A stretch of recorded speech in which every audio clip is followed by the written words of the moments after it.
দেখছেন MS travel presents প্রবাস কণ্ঠ prime news. Malaysia national union of bank employees আজ জানিয়েছে, গতকাল পেনিনসুলার মালয়েশিয়া জুড়ে ইউনিয়ন সদস্যদের পক্ষ থেকে মানব সম্পদ মন্ত্রী স্টিভেন সিম চি কিয়ং কর্তৃক ক্ষমতার অপব্যবহারের অভিযোগে 5টি পুলিশ রিপোর্ট দাখিল করা হয়েছে। ইউনিয়ন দাবি করেছে, মন্ত্রী ন্যাশনাল ইউনিয়নের সাথে পরামর্শ ও আলোচনা না করেই মালায়ান কমার্শিয়াল ব্যাংকস অ্যাসোসিয়েশন বা এমসিবি এর সাথে উৎসব প্রণোদনা ভাতা নিয়ে একটি চুক্তি করেছেন। মন্ত্রী ন্যাশনাল ইউনিয়নের সম্মতি ছাড়াই হস্তক্ষেপ করে এমসিবিএতে কাজ করেন এবং ব্যাংকগুলোকে নুবের করণিক এবং বিশেষ গ্রেডের করণিক সদস্যদের মাত্র 1.5 মাসের বেতন দিতে বাধ্য করেছেন। সংগঠনটি বলেছে, এই চুক্তির ফলে প্রায় 15,000 ব্যাংক কর্মী ক্ষতিগ্রস্ত হয়েছেন। 2023 সালের এপ্রিলে স্বাক্ষরিত এমওইউতে ব্যাংকগুলোকে প্রতি বছর কর্মীদের উৎসবের সহায়তা হিসেবে 1 মাসের মূল্যের বেতন দিতে বাধ্য করে। ইউনিয়ন বলছে, ব্যাংকগুলো 2023 সালে উৎসবের সহায়তার অর্থ প্রদান মিস করেনি, তবে এটি এই বছর দেয়া হয়নি, যা একটি দীর্ঘস্থায়ী বিরোধের জন্ম দিয়েছে। নিয়োগ দাবি করেছে, মন্ত্রী হস্তক্ষেপ না করা পর্যন্ত শ্রমিক এবং উভয় পক্ষের মধ্যে সমঝোতা চলছিল। অচিরেই এটি নিয়ে একটি সমাধান চলে আসতো, কিন্তু মন্ত্রী ইউনিয়নকে উপেক্ষা করে চুক্তি করে ফেলেছেন।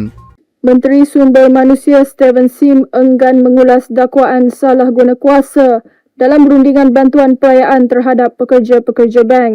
Katanya perkara itu telah dipanjangkan untuk perbicaraan di Mahkamah Perusahaan. Demikian kata Sim ringkas kepada pemberita. Malaysia প্রবাসীদের জন্য প্রতিদিন দারুণ সব অফারে বিমান টিকিট দিচ্ছে MH global travels. Dhaka, Kuala Lumpur, Dhaka সহ বিশ্বের যে কোনো গন্তব্যে সুলভ মূল্যে আপনার টিকিটটি পেতে আজই চলে আসুন কেএল মোনোরেল সেন্ট্রাল এর পাশে এনিউ সেন্টার বিল্ডিং এর অপোজিটে, অথবা কল করুন স্ক্রিনে দেওয়া নম্বরে। আমাদের কাছে কল করুন, ঘরে বসে টিকিট কাটুন। ইউনিয়ন দাবি করেছে, মানব সম্পদ মন্ত্রী শুধুমাত্র এমসিবি এর সাথে বিরোধ নিয়ে আলোচনা করেছেন এবং সিদ্ধান্ত নেওয়ার আগে মূল ইউনিয়নকে আলোচনা থেকে বাদ দিয়েছেন। ক্ষমতার এই অপব্যবহারের ফলে B40 এবং M40 ক্যাটাগরির প্রায় 15,000 ব্যাংক কর্মী ক্ষতির সম্মুখীন হয়েছেন, কারণ এই গোষ্ঠী তাদের অধিকার থেকে বঞ্চিত হয়েছে। ইউনিয়ন তাদের বিবৃতিতে আজ জানিয়েছে, মানব সম্পদ মন্ত্রীর দ্বারা প্রতারণা করা হয়েছে আমাদের প্রতি। শ্রমিকদের স্বার্থ রক্ষা করার কথা যেখানে তার, তিনি সেখানে ক্ষমতার অপব্যবহার করেছেন।